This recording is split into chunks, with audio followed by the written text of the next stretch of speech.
ನಮಸ್ಕಾರ. ನ್ಯೂಸ್ 18 ಕನ್ನಡ ಡಿಜಿಟಲ್ಗೆ ಸ್ವಾಗತ. ನಾನು ಲೋಹಿತ್ ಶಿರೋಡ್, ನ್ಯೂಸ್ 18ನ ಚಿಕ್ಕೋಡಿ ಜಿಲ್ಲಾ ವರದಿಗಾರ.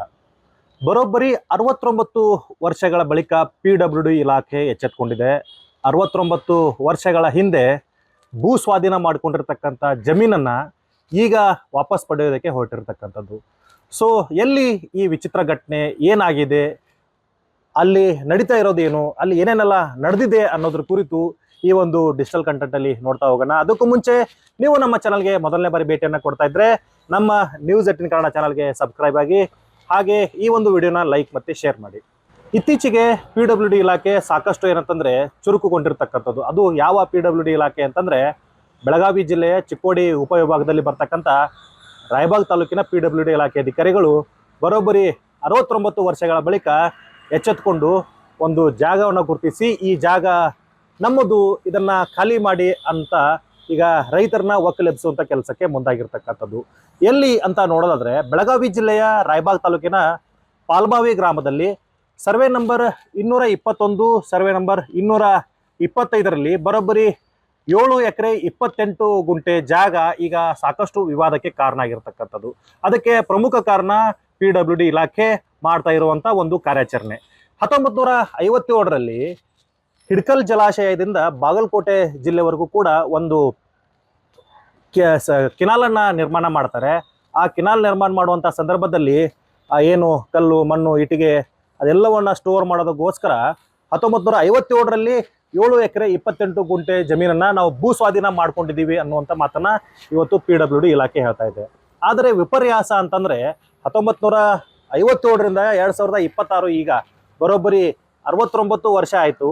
ಅವತ್ತಿನಿಂದ ಇವತ್ತಿನವರೆಗೂ ಆ ಒಂದು ಭೂಮಿಯನ್ನು ನೆನಪಿಡದ ಇಲಾಖೆ ಈಗ ಅಚಾನಕ್ಕಾಗಿ 1 ವರ್ಷದ ಹಿಂದೆ ಒಂದು ಉತ್ತಾರವನ್ನು ನಿರ್ಮಾಣ ಮಾಡಿ, ಆ ಉತ್ತಾರದಲ್ಲಿ ಈಗ ಜಾಗವನ್ನು ಕೂಡ ನಮೂದನೆ ಮಾಡದೆ, ಆದರೆ ಬರೋಬ್ಬರಿ 7 ಎಕರೆ 26 ಗುಂಟೆ ನಮ್ಮದೇ ಜಾಗ ಅನ್ನುವಂಥ ಹಕ್ಕನ್ನು ಈಗ ಮಂಡಿಸಿರ್ತಕ್ಕಂಥದ್ದು. ಇದರಿಂದ ಪಾಲ್ಮಾವಿ ಗ್ರಾಮದ ಸರ್ವೆ ನಂಬರ್ 221, ಸರ್ವೆ ನಂಬರ್ 225ರ ರೈತರು ಈಗ ಸಾಕಷ್ಟು ಏನಂತಂದರೆ ಆತಂಕಕ್ಕೆ ಒಳಗಾಗಿರ್ತಕ್ಕಂಥದ್ದು.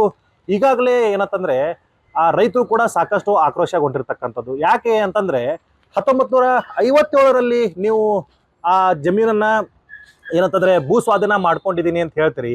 1957ರಲ್ಲೂ ಕೂಡ ಆ ಉತ್ತಾರ ಏನು ಆ ಭೂ ಸ್ವಾಧೀನ ಆಗಿದೆ, ಆ ಉತ್ತಾರವನ್ನು ನೀವು ಮಾಡ್ಕೊಂಡಿಲ್ಲ. ಜೊತೆಗೇ ಯಾರಿಂದ ಖರೀದಿ ಮಾಡಿದ್ದೀರಿ ಅನ್ನುವಂಥ ಮಾಹಿತಿ ಕೂಡ ನಿಮ್ಮ ಬಳಿ ಇಲ್ಲ. ಆದರೆ 1980ರಲ್ಲಿ ನಾವು ಭೂಮಿಯನ್ನು ಖರೀದಿ ಮಾಡಿಕೊಂಡು ಈಗ ಕಳೆದ 45 ವರ್ಷಗಳಿಂದ ಅದೇ ಭೂಮಿಯನ್ನು ನಾವು ಉಳುಮೆ ಮಾಡ್ಕೊಂಡು ಬಂದಿದ್ದೀವಿ. ಈಗ ಏಕಾಏಕಿ ಬಂದು ಈ ಜಮೀನು ನಮ್ಮದು ಅಂತಂದರೆ ನಾವೇನು ಮಾಡಬೇಕು ಅನ್ನುವಂಥ ಪ್ರಶ್ನೆಯನ್ನು ಈಗ ರೈತರು ಎತ್ತಾ ಇರ್ತಕ್ಕಂಥದ್ದು. ಪ್ರಮುಖವಾಗಿ ನಾವು ಅಲ್ಲಿನ ರೈತರನ್ನ ನಾವು ನೋಡೋದಾದರೆ ಈಗಾಗಲೇ ಹಾಲಪ್ಪ ಲಂಗೋಟಿ, ಮಾರುತಿ ಮಗ್ದುಮ್, ಈರಪ್ಪ ತೇಗೂರ್, ಹಾಲಪ್ಪ ನಿಂಗ್ನೂರ್ ಸೇರಿದಂತೆ 10ಕ್ಕೂ ಹೆಚ್ಚು ಜನ ರೈತರು ಈಗ ಭೂಮಿಯನ್ನು ಕಳೆದುಕೊಳ್ಳುವಂಥ ಪರಿಸ್ಥಿತಿಗೆ ಈಗ ಬಂದು ನಿಂತಿರ್ತಕ್ಕಂಥದ್ದು. ಈಗಾಗಲೇ ಏನಂತಂದರೆ ಅಲ್ಲಿ ಸರ್ವೆ ಕಾರ್ಯವನ್ನು ನಡೆಸಿರುವಂಥ PWD ಇಲಾಖೆ ಏನಂತಂದರೆ ಅಲ್ಲಿನ ರೈತರನ್ನ ಏನಂತಂದರೆ ರೊಚ್ಚಿಗೆಬ್ಬಿಸುವಂಥ ಕೆಲಸಕ್ಕೆ ಮುಂದಾಗಿದೆ. ಈಗಾಗಲೇ ಆ ರೈತರು ಈ PWD ಇಲಾಖೆಯ ಸರ್ವೆ ಕಾರ್ಯಕ್ಕೆ ವಿರೋಧ ವ್ಯಕ್ತಪಡಿಸಿದಂಥ ಹಿನ್ನೆಲೆ ಇಡೀ ತಾಲೂಕು ಆಡಳಿತ ವ್ಯವಸ್ಥೆಯನ್ನು ತಮ್ಮ ಕೈಗೆ ತೆಗೆದುಕೊಂಡು ಪೊಲೀಸರನ್ನ ಕರೆದುಕೊಂಡು ಹೋಗಿ ಆ ರೈತರನ್ನ ಏನಂತಂದರೆ ಒಕ್ಕಲೆಬ್ಬಿಸೋದಕ್ಕೆ ಮುಂದಾಗಿದೆ. ಯಾವಾಗ ಆ ರೈತರು ವಿರೋಧ ಮಾಡ್ತಾರೆ, ಆ ವಿರೋಧ ಮಾಡಿದಂಥ ಸಂದರ್ಭದಲ್ಲಿ ಆ ಸುಮಾರು 20ಕ್ಕೂ ಹೆಚ್ಚು ರೈತರನ್ನ ತಮ್ಮ ವಶಕ್ಕೆ ತೆಗೆದುಕೊಂಡು ಈಗ ಸರ್ವೆ ಕಾರ್ಯವನ್ನು ಮಾಡಿರ್ತಕ್ಕಂಥದ್ದು. ಸೊ ಏನಿದು ಘಟನೆ, ಯಾವಾಗ ಆಯಿತು, ಏನು ಅಸಲಿಯತ್ತಾದರೂ ಏನು ಅನ್ನೋದ್ರ ಕುರಿತು ಒಬ್ಬರು ವಕೀಲರು ಮಾತನಾಡಿದ್ದಾರೆ. ಬನ್ನಿ ನೋಡೋಣ. ಏನು ಪ್ರಾಬ್ಲಮ್ ಆಗೈತೆ ಅಂದ್ರೆ ಸರ್, ಇಲ್ಲಿ ಪಾಲ್ಮಾಯಿ ಗ್ರಾಮದಲ್ಲಿದ್ದಾರೆ, ರಾಯಬಾಗ್ ತಾಲೂಕು ಪಾಲ್ಮಾಯಿ ಗ್ರಾಮ. ನಾವು ಸುಮಾರು 50 ವರ್ಷದಿಂದ ಹಿಂದೆ ಜಮೀನು ಖರೀದಿ ತೊಗೊಂಡಿರಿ. 225 survey number, 221 survey number, Malagouda Naik ಅವ್ರ ಕಡೆಯಿಂದ ತೊಗೊಂಡಿವಿ. ಅಂದಿಂದ ಇಲ್ಲಿ ತನಕ ನಾವು ಕಬ್ಜಾ ಇದ್ದೀವಿ, ನಾವು ಬೆಳೆ ಬೆಳಿತೀವಿ, ಮಣ್ಣಿನೂ ಕಟ್ಟಿವಿ, ಬೋರ್ ಹೊಡೆದಿವಿ, ಬಾವಿ ಹೊಡೆದಿವಿ, TC ಸ್ಯಾಂಕ್ಷನ್ ಅದಾವ, ಎಲ್ಲ ಅದಾವ. ನಾವು ತೊಗೊಳ್ತಿನಾಗ ಇಲ್ಲಿ ಯಾವುದೇ ರೀತಿಯಾದಂಥ ಏನು ಬೋಗಸ್ ಕ್ರಿಯೇಟ್ ಮಾಡ್ಯಾರಲ್ಲ, ಈ ಉತ್ತಾರ ಯಾವುದೇ ರೀತಿ ಅಂತ ಉತ್ತಾರ ಇದ್ರಿಕಿಲ್ಲ. ಇಲ್ಲಿ ಉತ್ತಾರ ಇದ್ರಿಕಿಲ್ಲ. ಇನ್ನು ನಾವು ಕೊಟ್ಟ ಮಾಲಕರು ಇಲ್ಲಿ ತನಕ ಬೌಂಡ್ರಿ ಹಾಕಿ ನಮ್ಮ ಖರೀದಿ ಪತ್ರದಾಗಲಿ ಎಲ್ಲ ಎತ್ತರವಾಗು ಚಕ್ಮಂದಿ ಪೂರ್ವಕ್ಕೆ ಯಾರು ಮಾಲಕರ ಅವ್ರು ಚಕ್ಮಂದಿ, ಪಶ್ಚಿಮ ಮೂಕುಡಿಸೀಮಿ, ಮಗಲಾಗ ಯಾರ್ಯಾರ್ದ ಅವರೆಲ್ಲ ಹಾಕಿ ನಮ್ಗೆ ಕೊಟ್ಟಾರೆ. ಇಲ್ಲಿ ಜಮೀನಿಂದ ಗೌರ್ಮೆಂಟ್ ಲ್ಯಾಂಡ್ ಐತೆ ಅವರು ಹೇಳಿಲ್ಲ, ಯಾರೂ ಹೇಳಿಲ್ಲ. ಇಲ್ಲಿ ಯಾವುದೇ ರೀತಿ ಗೌರ್ಮೆಂಟ್ ಲ್ಯಾಂಡ್ ಇದ್ರಿಕಿಲ್ಲ. ಈಗ ಇತ್ತಿತ್ತಲಾಗಿ ಏನಾಯ್ತು ರೀ, 1 ವರ್ಷದ ಹಿಂದೆ ಬೋಗಸ್ ಉತ್ತಾರ ಕ್ರಿಯೇಟ್ ಮಾಡ್ಕೊಂಬಂದಾರ. ಯಾರ್ರೀ?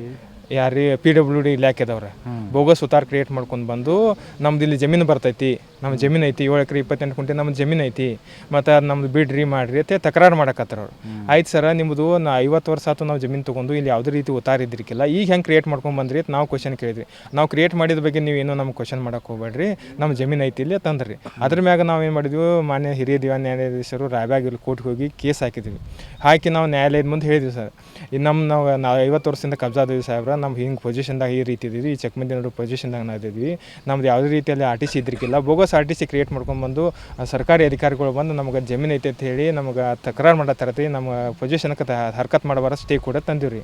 ಅದ್ರ ಮೇಲಂತೂ AGP ಅವ್ರಿಗೆ ನೋಟಿಸ್ ಹೋಗಿ AGP ಅವ್ರು ಬಂದು ಹಾಜರಾಗಿ ಅವ್ರು ಇದು ಮಾನ್ಯ ನ್ಯಾಯಾಲಯ ಮುಂದೆ ಏನಂದ್ರೆ ರೀ, ಇಲ್ಲರಿ ಸರ ನಮ್ಮದು ಅದು RTC ಸರಿಯಾಗಿ ಕ್ರಿಯೇಟ್ ಆಗಿಲ್ಲ, ಇನ್ನೂ RTC ಎಲ್ಲ ತಪ್ಪದಾವ, ಯಾವ ಸರ್ವೆ ನಂಬರ್ಲಾಗ ಎಷ್ಟು ಜಮೀನು ಐತೆ ಅನ್ನೋ ಬಗ್ಗೆ ನಮ್ಮ ಡಿಪಾರ್ಟ್ಮೆಂಟ್ದಾಗ ಕ್ಲಾರಿಫೈ ಇಲ್ಲ, ಅವೆಲ್ಲ ಕರೆಕ್ಷನ್ ಮಾಡ್ಕೋತೀವಿ ಸಾಹೇಬ್ರ, ನಮ್ಮ ಕರೆಕ್ಷನ್ ಮಾಡ್ಕೊಳಕ್ಕೆ ಏನು ಮಾಡೋಕೆ ಅಳತಿ ಮಾಡಕ್ಕೆ ನಮ್ಗೆ ಅವಕಾಶ ಕೊಡ್ರಿ ಅಂತಂದ್ರೆ ಅವ್ರು. ಅವಾಗ ಕೋರ್ಟ್ದವ್ರು ಏನು ಹೇಳ್ತು, ಆಯ್ತಪ್ಪ ನಿಂದು PWD ಇಲಾಖೆನ ಐತೆ ಅಂತ ಅನ್ನಕ ನಿಂದು ಏನು ಅಕ್ವಿಜಿಷನ್ ಕಾಪಿ ಕೊಡಿ, ಯಾರು ರೈತರಿಂದ ನೀವು PWD ಇಲಾಖೆದವ್ರು ಅಕ್ವಿಜಿಷನ್ ಮಾಡ್ಕೊಂಡ್ರಿ ಅಂದ್ರೆ ಅಕ್ವಿಜಿಷನ್ ಕಾಪಿ ಕೊಡೋದು. ಇನ್ನೂ ತನಕ ಕೋರ್ಟಿಗೆ ಯಾವುದೇ ರೀತಿ ಅಕ್ವಿಜಿಷನ್ ಕಾಪಿ ಕೊಟ್ಟಿಲ್ಲ, ಕೋರ್ಟಿಗೆ ಸರಿಯಾದ ರೀತಿ ಡಾಕ್ಯುಮೆಂಟ್ ಕೊಟ್ಟಿಲ್ಲ.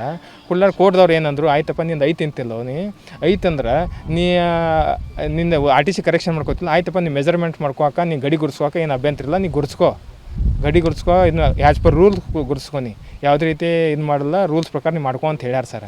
ಆ ರೀತಿ ರೂಲ್ಸ್ ಪ್ರಕಾರ ಮಾಡ್ಕೊಳ್ದು ಬಿಟ್ಟು ಯಾವುದೇ ರೀತಿ ನಮ್ಗೆ ನೋಟಿಸ್ ಕಳಿಸ್ಲಾರ್ದ, ಯಾವುದೇ ರೀತಿ ಏನು ನಮ್ಗೆ ಮಾಹಿತಿ ಕೊಡ್ಲಾರ್ದನ ಈಗ ಈ ಇದ್ದ ಜಮೀನು ನಮ್ಮ ಜಮೀನಿಗೆ ತಂತಿ ಬೇಲಿ ಹಾಕ್ತೀವಿ ಅಂತ ಬಂದಾರ ಸಾಹೇಬ್ರೆ. ಅದಕ್ಕೆ ನಾವು ಕಾನೂನು ಪ್ರಕಾರ ಬಾ ಅಂತ ಹೇಳಿ, ಯಾವುದೇ ರೀತಿ ಕೋರ್ಟ್ ಆದೇಶ ಇಲ್ಲ, ಯಾವುದೇ ರೀತಿ ಸರ್ಕಾರದಿಂದ ಒಂದು ಯಾವುದೇ ರೀತಿ ಆದೇಶ ಇಲ್ಲ, ಆದೇಶ ಇಲ್ಲಾರನು ಇವ್ರು ಏನು ಮಾಡ್ಯಾರು, ಒಂದು ಹೈ ಹ್ಯಾಂಡೆಡ್ಲಿ ಬಂದು ಇಲ್ಲಿ ತಂತಿ ಬೇಲಿ ಹಾಕ್ತೀವಿ ಅಂತ ಬಂದಾರ ಸಾಹೇಬ್ರೆ. ಅದಕ್ಕೆ ನಮ್ದು ಅಬ್ಜೆಕ್ಷನ್ ಐತಿ, ನಮ್ಮ ತಕರಾರು ಐತೆ. ನಮ್ದು ಯಾವುದೇ ರೀತಿ ನೋಟಿಸ್ ಕೊಟ್ಟಿಲ್ಲ, ಏನೂ ಮಾಡಿಲ್ಲ, ಮತ್ತು ಯಾವುದೇ ಸರ್ಕಾರದಿಂದ ಆದೇಶನೂ ಇಲ್ಲ, ಕೋರ್ಟ್ದಿಂದನೂ ಆದೇಶ ಇಲ್ಲ, ಯಾವುದೇ ರೀತಿ ಆದೇಶ ಇಲ್ಲಾರ್ದೂ ಬಂದು ಇಲ್ಲಿ ಹೈ ಹ್ಯಾಂಡೆಡ್ಲಿ ಬಂದು ಇಲ್ಲಿ ನಮ್ಮ ತಂತಿ ಬೇಲಿ ಹಾಕ್ತೀವಿ ಅಂತ ಬಂದಾರ ಸಾಹೇಬ್ರೆ. ಸೊ ಇದು ವಕೀಲರು ಹೇಳುವಂತ ಮಾತು. ಈಗಾಗಲೇ ಏನಂತಂದ್ರೆ ಈ ವಿಚಾರವಾಗಿ ನಾವು ರಾಯಬಾಗ್ ಹಿರಿಯ ದಿವಾನಿ ನ್ಯಾಯಾಲಯದಲ್ಲಿ ಕೇಸನ್ನು ಹಾಕೊಂಡಿದ್ದೀವಿ. ಕಳೆದ 45 ವರ್ಷಗಳಿಂದ ಸುಮ್ಮನಿದ್ದಂಥ PWD ಇಲಾಖೆ ಈಗ ಏಕಾಏಕಿ ಬಂದು ನಮ್ಮನ್ನ ಒಕ್ಕಲೆಬ್ಬಿಸೋದಕ್ಕೆ ಮುಂದಾಗಿದೆ. 45 ವರ್ಷಗಳಿಂದಲೂ ಕೂಡ ಆ ಜಮೀನಿಗೆ ಸಂಬಂಧಪಟ್ಟಂತ ದಾಖಲಾತಿಗಳು ನಮ್ಮ ಹೆಸರಲ್ಲೇ ಇದ್ದಾವೆ. ಈಗಾಗಲೇ ಆ ಜಮೀನನ್ನ 45 ವರ್ಷಗಳಿಂದಲೂ ಕೂಡ ನಾವೇ ಉಳುಮೆ ಮಾಡಿಕೊಂಡು ಬರ್ತಾ ಇದ್ದೀವಿ. ಅವತ್ತು ಇರಲಾರ್ದಂಥ ಏನು ಹೆಸರು ಈಗ ಏಕಾಏಕಿ 1 ವರ್ಷದ ಹಿಂದೆ ಬರೋದಕ್ಕೆ ಕಾರಣ ಏನು? ಇನ್ನು ಒಂದಷ್ಟು ವಿಚಾರವನ್ನು ನೋಡೋದಾದ್ರೆ, ಈಗಾಗಲೇ ಏನು PWD ಇಲಾಖೆ ವಿರುದ್ಧ ಹೂಡಿರ್ತಕ್ಕಂಥ ದಾವೆಯಲ್ಲಿ ನ್ಯಾಯಾಲಯದಲ್ಲಿ ಈಗ ರೈತರು ಕೇಳ್ತಾ ಇರುವಂಥದ್ದು, ನೀವು 1957ರಲ್ಲಿ ಭೂ ಸ್ವಾಧೀನ ಮಾಡ್ಕೊಂಡಿದ್ದೀರಿ ಅನ್ನೋ ಹಂಗಿದ್ರೆ ಆ ಯಾರಿಂದ ಭೂ ಸ್ವಾಧೀನ ಮಾಡ್ಕೊಂಡಿದ್ದೀರಿ ಅನ್ನುವಂಥ ದಾಖಲೆಗಳನ್ನ ನಮಗೆ ನೀಡಿ ಅನ್ನುವಂಥ ಪ್ರಶ್ನೆಯನ್ನ ಮಾಡ್ತಾರೆ. ಆದ್ರೆ ಇದಕ್ಕೆ PWD ಇಲಾಖೆಯವರು ಯಾವುದೇ ಉತ್ತರವನ್ನ ಕೊಡೋದಿಲ್ಲ, ನ್ಯಾಯಾಲಯದಲ್ಲೂ ಕೂಡ ಸಹ ಉತ್ತರವನ್ನ ಕೊಡೋದಿಲ್ಲ. ಬದಲಾಗಿ ನಮಗೆ ಸಮಯಾವಕಾಶ ಬೇಕು ಅನ್ನುವಂಥ ವಿನಂತಿಯನ್ನ ಮಾಡಿದ್ದಾರೆ. ಅದ್ರ ಜೊತೆಗೇನೆ ನೀವು ಅಕಸ್ಮಾತ್ 1957ರಲ್ಲೇ ನೀವು ಭೂ ಸ್ವಾಧೀನವನ್ನ ಮಾಡ್ಕೊಂಡಿದ್ರೆ ಇಲ್ಲಿವರೆಗೂ ಯಾಕೆ ಸುಮ್ಮನಿದ್ರಿ ಅನ್ನುವಂಥ ಪ್ರಶ್ನೆಯನ್ನ ಮಾಡ್ತಾ ಇದ್ರೆ, ಅಕಸ್ಮಾತ್ ನೀವು 1957ರಲ್ಲಿ ಏನಾದರೂ ಆ ಭೂಮಿ ನಿಮ್ಮ ಹೆಸರಿಗೆ ಮಾಡ್ಕೊಂಡಿದ್ರೆ 1980ರಲ್ಲಿ ನಾವು ಆ ಭೂಮಿಯನ್ನೇ ಖರೀದಿ ಮಾಡ್ತಾ ಇರಲಿಲ್ಲ ಅನ್ನುವಂಥ ಪ್ರಶ್ನೆಯನ್ನ ಮಾಡ್ತಾ ಇದ್ದಾರೆ. ಒಟ್ಟಲ್ಲಿ ಹೇಳೋದಾದ್ರೆ 69 ವರ್ಷಗಳ ಬಳಿಕ ಈಗ ಆ ಭೂಮಿಯನ್ನ ವಾಪಸ್ ಪಡೆಯೋದಕ್ಕೆ ನಿಂತಿರ್ತಕ್ಕಂಥ PWD ಕಾರ್ಯಕ್ಕೆ ಈಗ ಸಾಕಷ್ಟು ಜನ ಆಕ್ರೋಶವನ್ನು ಕೂಡ ಹೊರಹಾಕ್ತಾ ಇದ್ರೆ, ಜೊತೆಗೆ ಎಲ್ರಿಗೂ ಕೂಡ ಈ ಒಂದು ಪ್ರಕರಣ ಅಚ್ಚರಿಯನ್ನ ಮೂಡಿಸಿರ್ತಕ್ಕಂಥದ್ದು. ಯಾಕಂತಂದ್ರೆ ಸಾಮಾನ್ಯವಾಗಿ ಒಂದು 10 ವರ್ಷಗಳಲ್ಲಿ ಈ ಭೂಮಿಯನ್ನ ನಾವು ತೆಗೆದುಕೊಂಡ್ರೆ ಅಥವಾ ಯಾವುದೇ ಒಂದು ಕಾರ್ಯಕ್ಕೆ ನಾವು ತೆಗೆದುಕೊಂಡ್ರೆ ಅದನ್ನ ರೂಲ್ ಪ್ರಕಾರ ನಾವು ನೋಡೋದಾದ್ರೆ ಸರ್ಕಾರ ತನ್ನ ಹೆಸರಿಗೆ ಮಾಡ್ಕೋಬೇಕು, ಅಥವಾ ಯಾವುದಾದ್ರೂ ಒಂದು ಇಲಾಖೆ ಆ ಭೂಮಿಯನ್ನ ತೆಗೆದುಕೊಂಡ್ರೆ ಯಾರಿಂದ ತೆಗೆದುಕೊಂಡಿವಿ ಅನ್ನುವಂಥದ್ರ ಮಾಹಿತಿಯನ್ನ ಕೊಟ್ಟು ತನ್ನ ಹೆಸರಿಗೆ ಮಾಡ್ಕೋಬೇಕು. ಆದ್ರೆ 69 ವರ್ಷಗಳ ಕಳೆದ್ರೂ ಕೂಡ ಈ PWD ಇಲಾಖೆ ತನ್ನ ಹೆಸರಿಗೆ ಭೂಮಿಯನ್ನ ಮಾಡ್ಕೊಂಡಿಲ್ಲ. ಈಗ ಬಂದು 69 ವರ್ಷಗಳ ಬಳಿಕ ಈಗ ಬಂದು ಆ ಭೂಮಿ ನಮ್ಮದು ಅನ್ನುವಂಥ ಮಾತನ್ನ ಹೇಳೋದ್ರ ಮೂಲಕ ಅಲ್ಲಿನ ರೈತರಿಗೆ ಏನಂತಂದ್ರೆ ಒಕ್ಕಲೆಬ್ಬಿಸುವಂತ ಕೆಲಸಕ್ಕೆ ಮುಂದಾಗಿರ್ತಕ್ಕಂಥದ್ದು. ಇದರಿಂದ ಈಗಾಗಲೇ ರೈತರು ಸಾಕಷ್ಟು ಆಕ್ರೋಶನ ಹೊರ ಹಾಕ್ತಾ ಇದ್ದಾರೆ. ಆ ರೈತರ ಮೇಲೆ ಸಾಕಷ್ಟು ದಬ್ಬಾಳಿಕೆ ನಡೆಸಲಾಗ್ತಾ ಇದೆ ಅನ್ನುವಂಥ ಮಾತನ್ನ ಇವತ್ತು ಸ್ವತಃ ರೈತರೇ ಹೇಳ್ತಾ ಇದ್ದಾರೆ. ಈಗಾಗಲೇ ಈ ಸಂಬಂಧ ಪ್ರಕರಣ ನ್ಯಾಯಾಲಯದಲ್ಲಿ ಇದ್ದೂ ಕೂಡ PWD ಇಲಾಖೆ ಬಂದು ನಮ್ಮ ಮೇಲೆ ಏನಂತಂದ್ರೆ ಜಬರಾಜಬರಿಯಾಗಿ ಅಂದ್ರೆ ಒತ್ತಾಯ ಪೂರ್ವಕವಾಗಿ ಇವತ್ತು ಭೂಮಿಯನ್ನ ಸರ್ವೆ ಮಾಡಿ ಅದನ್ನ ತಮ್ಮ ವಶಕ್ಕೆ ತೆಗೆದುಕೊಳ್ಳೋಕೆ ಹೋಗ್ತಾ ಇದ್ದಾರೆ.